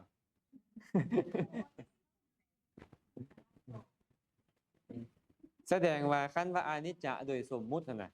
สมัยก่อนๆบ่แม่นแต่พระพุทธเจ้าดอกคนอื่นๆเขาก็ฮู้กันมาแต่ว่ามันบ่สามารถเป็นอารมณ์ของวิปัสสนาได้แม้แต่อนัตตาเขาก็ฮู้กันมาแบบนั้นแต่ว่าบ่สามารถเป็นอารมณ์ของวิปัสสนาได้อืมกระทั่งจะให้เป็นอารมณ์ของวิปัสสนาก็ต้องแยกออกมาให้ได้ว่าอันนี้เป็นส่วนของรูปอันนี้เป็นส่วนของนามคือความคิดนี่เป็นนามแต่สิ่งที่ไปตั้งอาศัยคิดสิ่งที่ทึกฮู้เป็นฮู้มันก็ต้องแยกออกไปนี่แหละทุกอย่างก็เลยเกิดระดับโอ้ดิสภาพที่อนิจจาสภาพที่เป็นทุกข์แบบนี้บังคับได้บ่ให้ดับได้บ่ได้เมื่อเกิดดับแต่จะไปเอาของค่อยได้บ่ล่ะมันเกิดดับของมันอยู่แบบนั้นบ่ได้เพิ่นก็เลยซี่ให้เราเห็นแบบนี้บ่ยากเหลือเกินนอกจากมีพระศาสดามาชี้แจงเห็นบ่เวลาเพิ่นเว้ากับไผเริ่มต้นจากอนุปุพพิกถาเด้ออนุปุพพิกถาเว้าเรื่องทานก่อนอ้อมเก่าก่อนเอาเรื่องอานิสงส์ของศีลมีอานิสงส์หลายกว่าทานเด้อคันมีทานมีศีลนะไปสวรรค์ได้สวรรค์ชั้นนี้ก็มีสุขชั้นนั้นก็มีสุขได้แต่ว่าบ่เที่ยงเด้อมันมีความแปรปรวนได้ยังเข้าถึงอบายทุกขติวินิบาตนรกได้มันเสื่อมสลายได้เป็นหยังล่ะบัดเนี่ยมันจังแปรปรวนไปนั่นย้อนว่าวัฏจักรมันเป็นแบบนี้หากเจ้ายังมีตัณหาหรือเจ้ายังมีการเข้าถึงอบายทุกขติวินิบาตนรกได้มันตามซ้ำในตัณหาเฮ็ดให้เจ้าฆ่าเจ้าเอาของให้เจ้าลักเล็กขโมยน้อยเป็นต้นได้และเข้าถึงอบายทุกขติวินิบาตนรกได้แสดงอานิสงส์ของการออกจากกามมันได้ดูเนคขมะท่านจะออกจากกามเด้อมีความออกจากกามมีการบวชมีอย่างเป็นต้นตึกในกุศลและจังคอยโอ้ใจเขาพองใสแล้วตอนนี้เหมาะควรและเป็นเหมือนภาชนะที่ห้องครับทำเบื้องสูงแล้วจังคอยแสดงอริยสัจสี่อริยสัจสี่ก็คือแสดงออกมาเห็นลักษณะ3นี่ก่อนเห็นความโบเที่ยงเป็นทุกข์เป็นหน้าตาก่อนเป็นบอกจะเห็นขันธ์5ด้วยความเป็นทุกข์ได้ก็ย้อนมาเห็นความโบเที่ยงของมันจะเห็นความเป็นทุกข์เป็นบ่และบังคับบัญชามันบ่ได้เป็นบ่และไม่อย่างเราเป็นต้นต่อของมันโอ้ยไอตัวตัณหาอวิชชานี่เองความดับมันเด็กนิพพานทางดำเนินไปกับอริยมรรคเป็นผู้แก้ต่างความเป็นจริงบ้านลูกเป็นพระอริยเจ้าเนาะฟังทันบ่นี่ฟังทันเนาะจบแก้วเอ้าตาคือเปลี่ยนจากเมื่อเช้าเนี่ยเริ่มซึ้งแล้วบอกได้ยังไงแสดงว่าสัมมาสัญญาณนี่นะคือการพิจารณาเห็นไตรลักษณ์นั่นเองแล้วคันเจ้าเห็นไตรลักษณ์ตอนใดแสดงว่าตอนนั้นญาณที่เอิ้นว่าสัมมาสัญญาณเกิดขึ้นสัมมาสัญญาณเกิดขึ้นนะ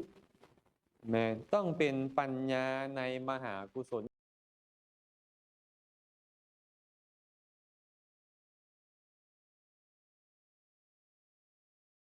ญาณสัมปยุตนะเกิดขึ้นมาเห็นแบบนี้เรียกว่าสัมมาสัญญญาณแสดงว่าวิปัสสนาญาณมาแล้วบัดเนี่ยวิปัสสนาญาณนับตัวนี้ไปครับต่อเนาะอุทยัพพยญาณคือญาณที่ฮู้ความเกิดและฮู้ความปราศจากไปแห่งขันธ์ทั้งหลายอันเป็นปัจจุบันเห็นแล้วบัดเนี่ยเกิดดับเกิดดับเกิดดับอยู่สติสัมปชัญญะมันมาเป็นบ่เขาเลยเอิ้นว่าสติปัฏฐานนะเห็นเกิดดับทุกอย่างเกิดแล้วก็ดับเกิดแล้วก็ดับนี่เกิดดับอยู่นี่เด้นี่แม้ที่โตจิตโตหู้มันก็เกิดแล้วก็ดับจิตโตหู้มันเลยเกิดดับเพิ่นเลยแสดงออกเป็นรูปของสติปัฏฐานเป็นบ่สมมุติว่าเท้ากำลังย่างจงกรมมีผู้ใดผู้หนึ่งสนย่างจงกรมก้าวขาไปเห็นบ่ไอ้ในขณะที่ก้าวไปนี่นะไม่อย่างก้าวไปเนี่ยฮู้พอก้าวไปวางลงปุ๊บตอนก้าวไปใส่แล้วดับแล้วตอนเหยียบลงไปปุ๊บตอนก้าวดับตอนยกขึ้นมาปุ๊บตอนเหยียบดับตอนก้าวไปปุ๊บ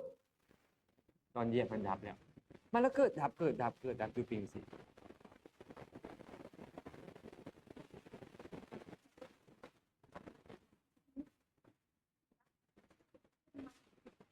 แมนแต่อันนี้ยังแบบไตแต่ไปได้เลยกันต้องคิดแบบนี้เลยแมนแม่แต่ตอนไม่ออกสีไว้สียางนี่นะจิตที่คิดจะยกดวงหนึ่งเกิดดับแล้วไม่ออกจังเสียจังยกนะจิตที่คิดจะก้าวดวงหนึ่งดับแล้วไม่ออกสีไว้จังก้าวเลย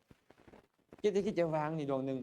ไม่ออกสีไว้จังบางมันเกิดดับไว้กว่านั้นอีกไม่ออกสีไว้ประการหลายรอบข้าเท้ามาเห็นว่าแม่นยังนี่นะแม่นยังอาการตอนนี้อาการของนามที่มีความประสงค์จะก้าวมีความประสงค์จะเหยียบลงมีความประสงค์จะยกขึ้นมันปรากฏขึ้นก็เลยเป็นเหตุให้ธาตุลมที่เกิดจากจิตนี่รูปที่เกิดจากจิตตัวเนี่ยพักดันให้มีการไปเป็นผู้ใดอย่างบ่มีผู้ใดอย่างเป็นอาการเคลื่อนของรูปแต่สมมุติกันว่าอันนี้เด็กนี่มาอย่างเด้อสมมุติจะซื้ออันอย่างกันน่ะผู้อย่างบ่มีการย่างเป็นของไผ่บ่มีเจ้าของย่างย้อนหยังย้อนน้ำสร้างกับมันกับน้ำอาศัยรูปเกิดขึ้นน้ำอาศัยรูปเกิดขึ้นแล้วทุกอย่างกระดับอาศัยกันเกิดขึ้นแล้วกระดับอาศัยกันเกิดขึ้นแล้วกระดับต้นสาระมันอยู่ใส่ระเบิดมันเป็นแบบนี้อยู่เนาะคันแมนมันเป็นแบบนี้แต่ส่วนหลายแล้วพวกเขาบ่แมนนะแม่หมอนมือนี่อยู่วัดป่านาขามเดินจงกรมอยู่เพิ่นว่า เซลฟี่แม่นบ่แม่หมอนเฮายางจงกรมเพิ่นเฮ็ดแท้เฮ็ดบาดเอามือหัดขึ้นแต่งเนี่ยแต่งขึ้นถามว่าสติพอมีได้บ่มีได้อยู่อาตมาก็เลยว่าให้ญาติโยมฟังประจำไม่ออกตัวแมวมันก็ฮู้ว่ามันหยังเด้ตัวแมวตอนมันนอนลงมันก็ฮู้ว่ามันนอนได้ตัวแมวนี่สึกว่าตอนมันกินตอนมันทายมันฮู้บ่ตัวแมวคันเจ้าฮู้สำหันเจ้าเจริญกรรมฐานแมวอยู่เด้เจ้าเจริญสติปัฏฐานแมวเด้สึกบ่แม่ว่าออกว่าสึกบ่แมวก็ยังเฮ็ดได้คันเจ้าเฮ็ดได้สำหันเจ้าก็เฮ็ดได้ทำแมวแต่เห็นอย่างอยู่ล่ะเจ้าบอกว่าเจ้าเจริญสติปัฏฐานแสดงว่าสติปัฏฐานแมวสมมุติว่าไม่ออกกินแล้วเราไปนั่งรับตาแมวมันรับตาเป็นบ่แสดงว่านั่งรับตาแบบแมวชื่อว่าล่ะกันยังบ่าเฮาต้องเห็นว่าบ่แม่นเฮานั่งนะเดี๋ยวนี้นะแต่เพิ่นเว้าอยู่ว่าเฮานั่งอยู่ก็เห็นว่าเฮานั่งอยู่ไอ้คำว่าเฮาเนี่ยกันสมมุติซื่อๆอย่างฮู้ว่าเห็นอาการนี่ว่าเป็นอาการนั่งของรูปธรรมที่เกิดจากจิตเป็นน้ำรูปนางนี่เป็นรูปอาศัยกันและกันเกิดขึ้นแล้วก็แตกดับเกิดขึ้นแล้วก็แตกดับเกิดขึ้นแล้วก็แตกดับมันเที่ยงบ่เที่ยงเป็นทุกข์บ่เป็นทุกข์เป็นหน้าตาบ่เป็นอยู่ใส่เจ้าบ่มีอยู่ใส่เขาบ่มีอยู่ใส่สิ่งที่มีชีวิตอันใดอันหนึ่งบ่มีเป็นเพียงธาตุตามธรรมชาติเกิดขึ้นตั้งอยู่ดับไปเกิดขึ้นตั้งอยู่ดับไปแบบนี้ตัวนี้มันจะเกิดขึ้นตัวญาณตัวนี้มันจะเกิดขึ้นเนาะ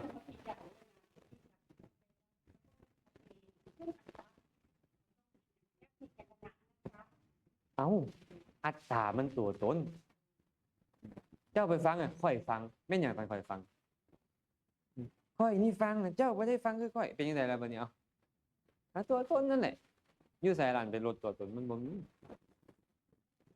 ฮะ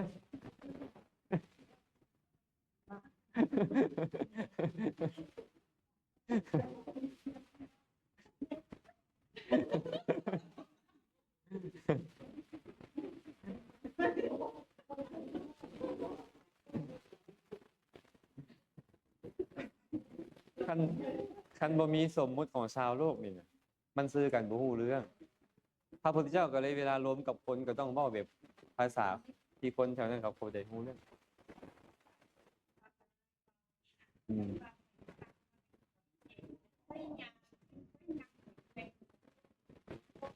ก็ค่อยฟังตัวกันยังบ่ค่อยเทศตัวเป็นบ่มาฟังอาตมาเทศอาตมาไม่อย่างอาตมา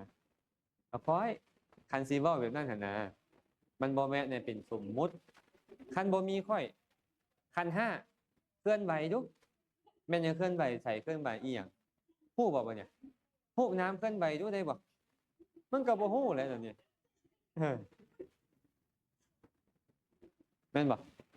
การสร้างพวกเขาก็เลยต้องเข้าใจได้ว่าอันใดเป็นสมมุติอันใดเป็นปรมัตถ์เรียนธรรมะบ่แม่นเรียนแต่ปรมัตถ์และบ่แม่นแต่เรียนสมมุติเด้บางคนเขาก็เป็นเน้นสมมุติแต่บางคนก็เป็นเน้นปรมัตถ์บางคนก็เน้นแต่ปรมัตถ์เลยเน้นปรมัตถ์แล้วบัดนี้ล่ะมันบ่เข้ามันเลยมักเอาปรมัตถ์มาเทียบกับปัญญัติบ่ค่อยได้เห็นบ่เขาบอกว่าถวายเงินพระเป็นบาปนะคะเขาว่าทำลายศาสนานะคะอ้าวสมมุติว่ามันบาปมันอยู่ที่เงินอยู่ที่มือถวายหรืออยู่ที่ผู้ใดมันอยู่ที่เจตนาบ่แม่นบ่ตัวเองก็บอกอยู่ว่าเจตนาเป็นกรรมตอนนั้นเจตนาค่อยเจตนาสละสิ่งของมันเป็นบาปบ่ได้ละเจตนาสละสิ่งของมันบ่แม่นบาปแต่ถ้าหากว่าเจ้าฮู้อยู่ว่ามันผิดมันเป็นเหตุให้คนเข้าใจว่าการถวายเงินแก่พระนี่มันเป็นเรื่องธรรมดาคันมันกลายเป็นเรื่องธรรมดาไปแล้วศาสนาของพระพุทธเจ้าคำสอนข้อนี้มันจะบ่ถูกจำแล้วเมื่อบ่ถูกจดจำบ่ได้ศึกษาแล้วหายบ่ศาสนาหายบ่ศาสนาส่วนนี้ก็หายถึงเจ้าเป็นบุญก็จริงแต่ว่ามันเป็นปัจจัยให้ศาสนาหายก็มีคือว่าสมมุติแม่นหมอนฮู้อยู่ว่าพระกินข้าวแรงเว้ยแต่ว่าอยากบุญเด้อยากถวายซกเล็กกลางคืนเด้ก็เลยแต่งอาหารไปเลยแม่หมอนเจตนาก็เจตนาดีนะแม่หมอนแล้วก็ไว้สมดีกว่าถ้าคำสอนเป็นไปได้ก็อยากถวายเพิ่นรักบุญเพิ่นกินบ่ได้ยากเพิ่นบ่ได้บุญเจตนาเราก็เป็นบุญตอนเราสละเนาะบ่แต่ว่าพระนี่บัดนี้พระเป็นแต่ละพระพระซกเล็กแม่นบ่พระกินซกเล็กก็นั่นแหละมาเชื่อนะอาตมาก็เลยมาบอกพวกให้ญาติโยมว่าแม่นอยู่เด้อญาติโยมเฮาเฮ็ดได้ก็เป็นบุญที่เจตนาเฮาแต่อย่าลืมเด้อว่าบุญบางบุญมันอาจจะทำลายศาสนาได้เด้บุญของเฮาบางบุญมันอาจจะไปเห็นบั่นทอนคำสอนได้อาจารย์สุพลเราว่าไว้ดีบางอย่างหั่นน่ะญาติโยมเฮ็ดก็ได้บุญแล้วว่าแต่ว่ามันดันที่ศีลของพระคันว่าเจ้าเฮ็ดไปเรื่อยๆเรื่อยๆดังนี้นะและเป็นเหตุให้คนเข้าใจว่าเฮ็ดแบบนี้บ่เป็นหยังเจ้าก็สิว่ามีส่วนในการทำลายศาสนาถึงเจ้าจะเป็นบุญได้เจ้าก็ทำลายศาสนาการทำลายศาสนานี่บ่แม่นตั้งแต่การเฮ็ดใจให้เป็นอกุศลเลยแม่นสมมุติแม่บ่อนศึกษามาบ่ดีแม่นบ่ศึกษามาบ่ดีนะแล้วไปสร้างตัวให้คนอื่นนี่ได้เห็นแบบตัวเองนี่นะเนาะแต่เจตนาที่อยากให้หมู่เข้าใจในธรรมะในคำสอนแต่บายเข้าใจศึกษามาบ่ดีใจตอนนั้นใจอยากให้หมู่ได้เข้าใจธรรมะเนี่ยมันเป็นใจเป็นบุญหรือเป็นบาปเป็นบุญเนาะแต่ว่าจะสำนึกเป็นอะไรศาสนาอันตรายบ่อันตรายเลยเห็นบ่บางลัทธิในพุทธศาสนาเฮาเห็นบัณฑิพานเป็นเมืองแห่งสวัสดิ์เห็นบัณฑิพานนี่ตายแล้วเกิดแล้วกลับมาจากนิพพานมาซอยเอาคนออกไปเมืองนิพพานได้เจตนาเขาดีบ่ผู้ศึกษาแล้วพวกเขาเป็นท่านก็ดีแล้วบ่มีมหากรุณาดีพระพุทธเจ้านำบ่พระอรหันต์เนี่ยก็อยากเป็นเด้อยากเป็นพระอรหันต์มีกรุณาดีแบบนี้สิบ่เอาใจเขาก็ดีได้ไม่หมอนมีกรุณาเด้แต่ว่าเข้าใจผิดสอนกันต่อเป็นไดคำสอนเนี่ยเป็นจังไดอันตรายพระพุทธเจ้าจึงบอกว่ากัสสปะเอ้ยตามใดก็ตามเด้อทองคำแท้นี่นะถ้าทองคำปลอมยังบ่มีทองคำแท้ก็ยังอยู่แต่มื้อใดก็ตามทองคำปลอมเกิดขึ้นทองคำแท้ก็จะอันตรายอันใดก็สั่งนั้นมหากัสสปะหากทำปฏิรูปคำสอนปฏิรูปคำสอนปลอมปฏิรูปเพื่อปลอมยังบ่เกิดขึ้นอะไรคำสอนให้กันอยู่แต่มื้อใดก็ตามคำสอนปลอมเกิดขึ้นคำสอนให้กันจะหายไปเขาจะได้ต้องที่ใช้กันเดียวอันใดแบบปลอมนิดนึงกับเบิ้งใช้กันมาสนทนากันมาพิจารณากันเห็นบ่ให้คนใดหูได้เข้าใจให้ซื้อเอาไปเขายินได้ฟังถ้าคนเขาบ่เคยมีข้อมูลมาก่อนสุดเขาเห็นว่าแบบนี้โอ้คักได้เหมาะได้เขาก็ไปตามเห็นบ่แต่ระวังเด้เขาสิจะบอกอย่างที่เพิ่นอ่านมหากัสสปะธาตุดินธาตุน้ำธาตุลมธาตุไฟบ่ได้ทำลายศาสนาต้องให้ไฟไหม้โลกกับทำลายศาสนาบ่ได้ น้ำท่วมโลกกับทำลายศาสนาแผ่นดินบ้านไวระเบิดไปกับทำลายศาสนาไปร่มพัดลมให้แตกสลายกับทำลายศาสนาไปเลย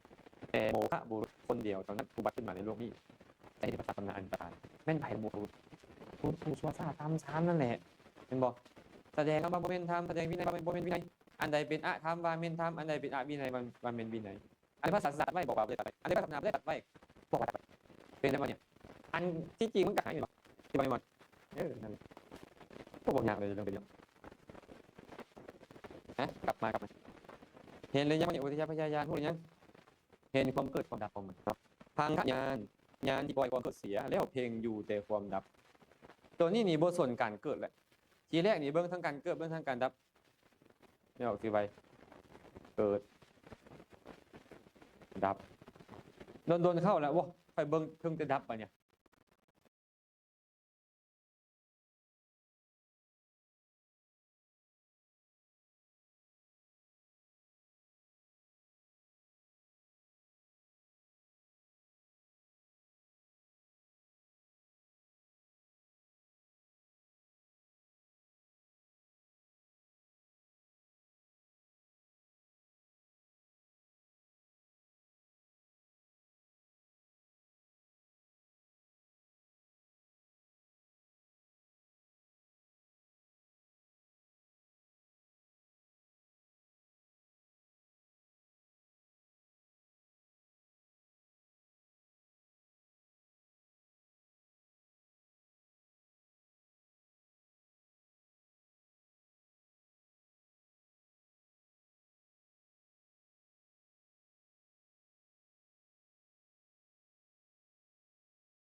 เห็นแต่ดับไปเนี่ยอีหยังกระดับเบิดดีกระดับซัวกระดับให้กระดับยังกระดับ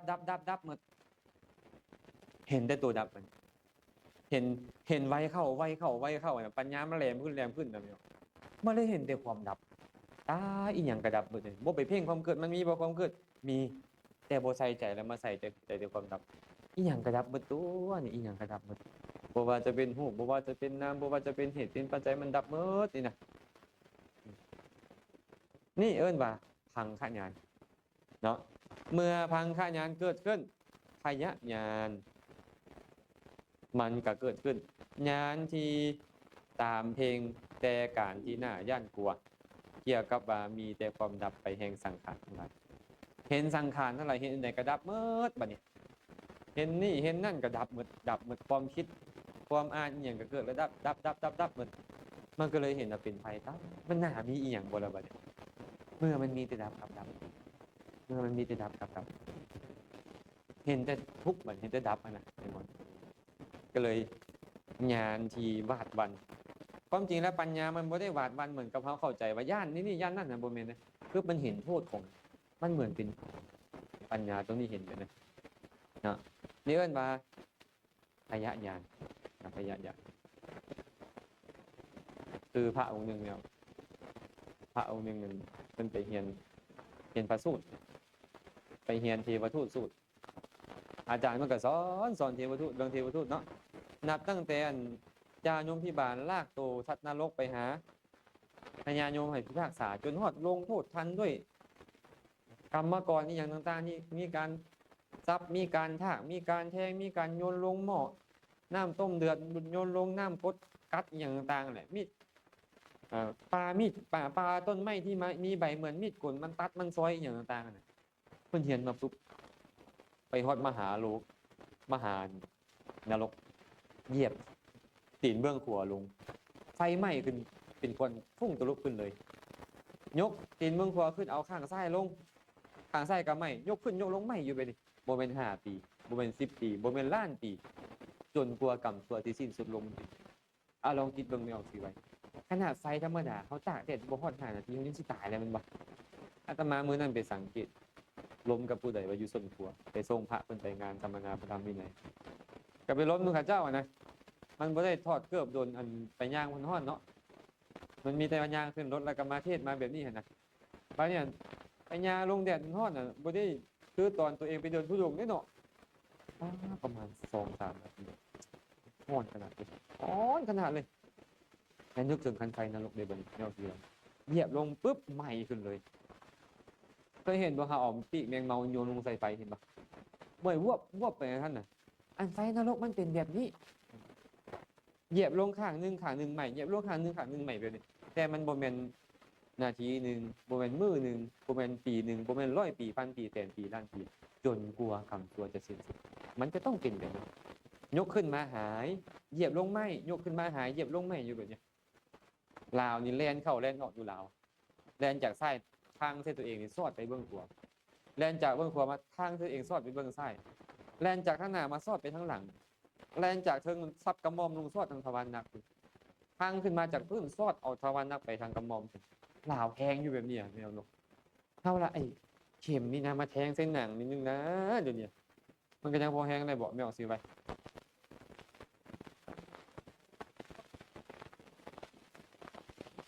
มันบ่มีการทำใจเลยตัวนั้นผู้ใดกับพวกผู้นั้นนะดิเนี่ยกรรมเขาก็จัดฟันเขาไอ้ของผู้ใดเองผู้ใดก็อยู่แบบนั้นแหละแต่มันเฮ็ดอีหยังบ่ได้